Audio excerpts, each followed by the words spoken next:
జగన్మోహన్ రెడ్డి చేస్తున్న పర్యటనలు మనం చూస్తూ ఉన్నాం. అరాచక ఆటక విధానాలకి నాంది పలికి హత్యా రాజకీయాలను ప్రోత్సహించి ఏ విధంగా అధికారంలోకి వచ్చాడో మనం చూసాం. గోబెల్స్ ప్రచారం, తప్పుడు ప్రచారం ద్వారా అధికారంలోకి వచ్చి అరాచకం సృష్టించి ప్రజాస్వామ్య హక్కులు హరించి రాజ్యాంగేతర శక్తిగా మారి ఏ విధంగా రాష్ట్రాన్ని భ్రష్టు పట్టించాడో మనం చూసాం. సంవత్సరం అవుతుంది అధికారం కోల్పోయి. ఆయనకేదో ప్రజలు తీవ్ర ద్రోహం చేశారని, తాను ఎక్కడో దైవాంశ సంపూర్ణలాగా నేను ఫీల్ అవుతున్నానన్న భావనలో ఆయన ఉన్నారు. ఎక్కడో బ్యాలెన్స్ తప్పినట్టుగా ఉన్నాడు ఈయన బహుశా ఎర్రగడ్డలోనో విశాఖ మానసిక ఆసుపత్రిలోనో చికిత్స చేయాల్సిన అవసరం ఉంది. కట్టుదప్పిపోతూ ఉన్నాడు. అసెంబ్లీకి రాడు, సమస్యల మీద మాట్లాడడు, ప్రజా సమస్యల్లోకి వెళ్ళడు. కేవలం కుట్ర రాజకీయాలకు తెరలేపి తన పర్యటన కొనసాగిస్తూ ఉన్నాడు. రౌడీ మోకల్ని వెనక వేసుకొని, గంజాయి మోకల్ని వెనక వేసుకొని రౌడీల్ని పరామర్శించడం కోసం వెళ్ళటం మనం చూస్తూ ఉన్నాం.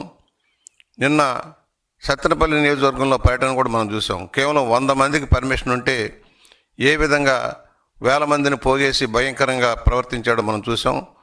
అక్కడ ఏ విధమైన స్లోగన్లు ఇప్పించాడో మనం చూసాం.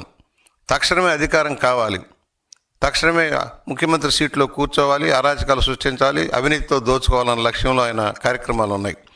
రాష్ట్రంలో శాంతి భద్రతలు విఘాతం కలిగించేలాగా కార్యక్రమం చేసి రాష్ట్ర ప్రభుత్వాన్ని అభాసు పాలు చేయాలన్న లక్ష్యంలోనే ఆయన కార్యక్రమాలు నడుస్తూ ఉన్నాయి. అభివృద్ధి సంక్షేమంతో సంవత్సర కాలంగా ముందుకు వెళ్తూ ఉంది ఈ ప్రభుత్వం. ఎక్కడా కూడా ప్రజాస్వామ్య హక్కులకి భంగం కలిగించకుండా శాంతియుతంగా ప్రదర్శన చేసేదానికి అనుకూలిస్తుంది. కనుకనే జగన్మోహన్ రెడ్డి ఎక్కడికైనా వెళ్ళగలుగుతూ ఉన్నాడు. ఇవాళ ఎక్కడికి వెళ్ళినా అరాచకం, ఆటవికం విధానం, పోలీసుల మీద దాష్టీకం, ప్రజల మీద దాష్టీకం. నిన్న జరిగిన పర్యటనలో 2 మరణిస్తే కనీసం వాళ్ళని పరామర్శించడానికి కూడా వెళ్ళాల.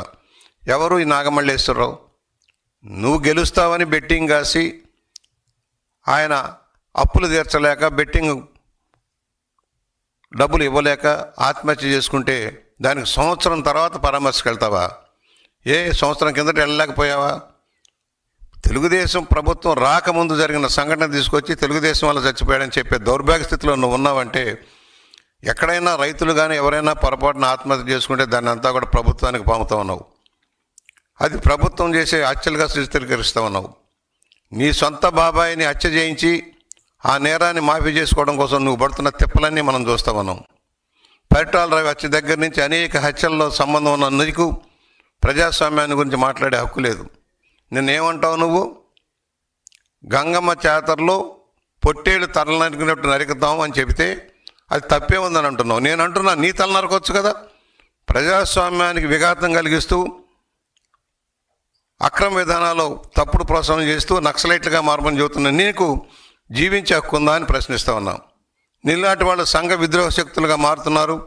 ప్రజాస్వామ్యవాదులకి భంగం కలిగించే విధానంలో నువ్వు వెళ్తున్నావు. నీకు తగిన గుణపాఠం చెప్పాల్సిన పరిస్థితి ఆసన్నమైందని మనం చేస్తూ ఉన్నాం. ఆ దోపిడీ డబ్బుతో విచ్చలవిడిగా ఖర్చు పెట్టి న్యాయ వ్యవస్థను కూడా దెబ్బతీసేలాగా కార్యక్రమాలు చేసిన విధానాన్ని మేము మర్చిపోలేదు. ఇవాళ నువ్వు ఎక్కడికి వెళ్ళినా ఏదో ఒక అలజడి సృష్టించడం.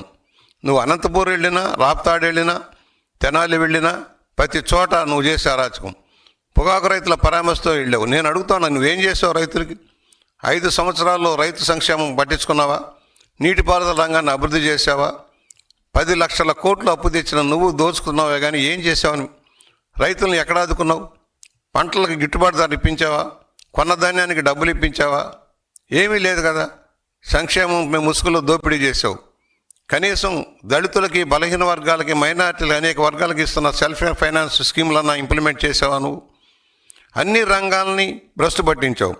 ఇవాళ అర్జెంటుగా అధికారంలోకి రావటం కోసం నీ రౌడీ మోకల్ని ఎంటేసుకొని కార్యక్రమాలు చేస్తున్నావు. నీ ఆటలు సాగనీయం. ఇక ఇదే విధానం కొనసాగితే రాబోయే రోజుల్లో నేను ఎక్కడ కట్టడి చేయాలో, ఎలా చేయాలో మాకు తెలుసు. నేను వస్తాను, అందరి తలలో తీస్తానంటే నీ తల ఎందుకు తీయకూడదని మేము ప్రశ్నిస్తా ఉన్నాం. ఇదే విధంగా తలలు నరుకుతాము, మా ఇష్టారాజ్యం వ్యవహారం చేస్తామంటే సాగేది కాదు. నీ ఆటలు సాగని జగన్మోహన్ రెడ్డి, అయ్యింది ఏదో అయ్యింది. సహనం ఉంది మాకు కూడా, చాలా ఓపికగా ఉన్నాం. మా ఓపిక నరిసిస్తే, మా కార్యకర్తలు తిరగబడితే నీ పరిస్థితి ఏంటో అర్థం చేసుకో. రోడ్డు మీద తిరగలేని పరిస్థితి తెచ్చుకోవద్దు. మేము ప్రశాంతంగా రాష్ట్రంలో ప్రజాస్వామ్యయుతంగా పరిపాలన సాగిస్తూ ఉన్నాం. ప్రజలకు మేలు చేసే కార్యక్రమాలతో ముందుకు సాగుతున్నాం. నువ్వు చేసిన తప్పులను సరి చేసుకుంటూ ముందుకు సాగుతూ ఉన్నాం. ఇవాళ ఒకటే, మీరు ఏ విధంగా అరాచకాన్ని ప్రోత్సహిస్తున్నారో నీ ప్రకటనలు సమర్థిస్తున్నావు. నిన్న ప్రెస్లో కూర్చొని 2 గంటల 40 నిమిషాలు సమర్థించుకుంటా ఉన్నావు. తప్పేమిటి అంటున్నావు. నేను అంటున్నా తప్పేముంది? నిన్ను చంపేస్తే తప్పేముంది? నీ విధానమే మేము కూడా అవలంబిస్తే తప్పేంటి అని అడుగుతా ఉన్నా. సూటిగా ప్రశ్నిస్తా ఉన్నా. జగన్మోహన్ రెడ్డి, ఖబర్దార్, జాగ్రత్త. అధికారంలో ఉన్నప్పుడు అరాచకం సృష్టించావు. అధికారంలో అడ్డుపెట్టుకొని ప్రజాస్వామ్యాన్ని కూనీ చేసి ప్రజాస్వామ్యాన్ని హరించి నీ ఇష్టార్జంగా పరిపాలన చేసి, అందుకనే నీకు తగిన గుణపాఠం చెప్పి ప్రజలు ఇంటికి పంపించారు. మరలా తిరిగి అధికారంలోకి వచ్చేస్తున్నాను, మీ పని పడతానంటే ఎవరయ్యా నీకు ఓట్లు వేసేది? ఎందుకు వేస్తారు? ఎవరికి మేలు చేసావని? కులాల పేరుతో మతాల పేరుతో విభజించి పాలించే విధానంలో నువ్వు వెళ్తూ ఉన్నావు. కులాలను రెచ్చగొడుతున్నావు, మతాలను రెచ్చగొడుతున్నావు. నీ అరాచక విధానానికి ఒక ఆయుధాలాగా వాడుకోవడానికి ప్రయత్నం చేస్తున్నావు. ఏం చేసావని నీకు ఓట్లు వేయాలి? ఎందుకు వేయాలి? కనీసం ఏ సమస్య మీద స్పందించావు? గోబెల్స్ ప్రచారం చేయడం తప్పుడు. అదే సువర్ణాధ్యాయం లాగా నీ పరిపాలన అంతా కూడా బంగారంలాగా జరిగిపోయింది. అంత అద్భుతాలు జరిగిపోయినాయి. ఏం చేసావు? ఒక్కడికి ఉద్యోగం ఇచ్చావా? ఒక ఉపాధి కల్పించావా? ఏమైనా చెప్పు. నీవు ఛాలెంజ్ చేస్తున్నారా? ఉమ్మడి వేదిక మీద మాట్లాడదాం. నువ్వు రా, నేను వస్తా. నువ్వు 5 ఏళ్లలో నువ్వు చేసినదో చెప్పు. నీకు దన్నుంటే చెప్పు, నేను వస్తాం.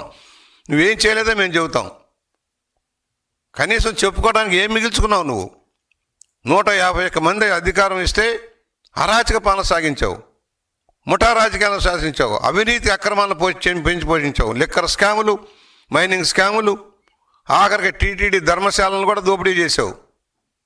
నీకు మాట్లాడే హక్కు లేదు. ప్రజాస్వామ్యం గురించి మాట్లాడే హక్కు లేదు.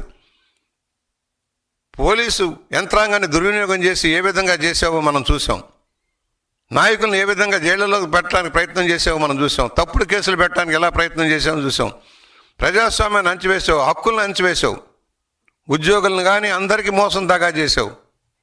నీకు అందువలన ఒకటే చెబుతున్నాం, ఈ రోజున ప్రజల్ని ప్రభుత్వం వల్ల, ప్రభుత్వం రాకతలికి జరిగిన సంఘటన తెచ్చి ప్రభుత్వానికి పావాలని చూస్తావు. నీ వల్ల పోయాడు. నువ్వు వస్తావు, ఏదో ఉద్ధరిస్తావు అనుకున్నాడు. నీ వల్ల అనేక మంది పోయారు, అప్పుల పాలైపోయారు, దివాళా తీసిపోయారు. దోపిడీ ఏదనంటే నీవు నీ అనుచరులు మాత్రమే దోచుకున్నారు. నీవు నీ బంధుజనంతో అధికార యంత్రాంగాన్ని నింపి అరాచకం సృష్టించావు. కితాబులు ఇస్తున్నావు అందరూ గొప్పవాళ్ళని. నువ్వు ఒక దోపిడీదారివి, నువ్వు దొంగవి, పచ్చి దొంగవి, 420 చీటర్వి, ప్రజలను చీట్ చేసావు. నువ్వు కితాబులు ఇస్తావు, వాడు మంచివాడు, వీడు మంచివాడని. లిక్కర్ స్కామ్లో దోషులందరూ మంచివాళ్లే, ఎర్రచందనం దొంగలంతా మంచివాళ్లే, మైనింగ్ దోపిడీదారులంతా మంచివాళ్లే. ఈ విధమైన విధానం సరైంది కాదు. ఏదైతే కూటమి ప్రభుత్వం మీద నమ్మకం పెరుగుతూ ఉంది, కష్టాల్లో కూడా ఆదుకుంటారు, చెప్పినవన్నీ అమలు చేస్తున్నారన్న నమ్మకంతో ప్రజలు ఉన్నారు. దాన్ని వమ్ము చేయటం కోసం ఏదైనా ఒక సంఘటన, విశాఖలో పెట్టుబడిదారులు సదస్సు జరుగుతూ ఉంటే దాన్ని అడ్డుకోవడం కోసం ప్రయత్నం చేసిన సంఘటన మర్చిపోలేదు. అదే చంద్రబాబు గారు విజయనగరం పర్యటనకు వెళ్తానంటే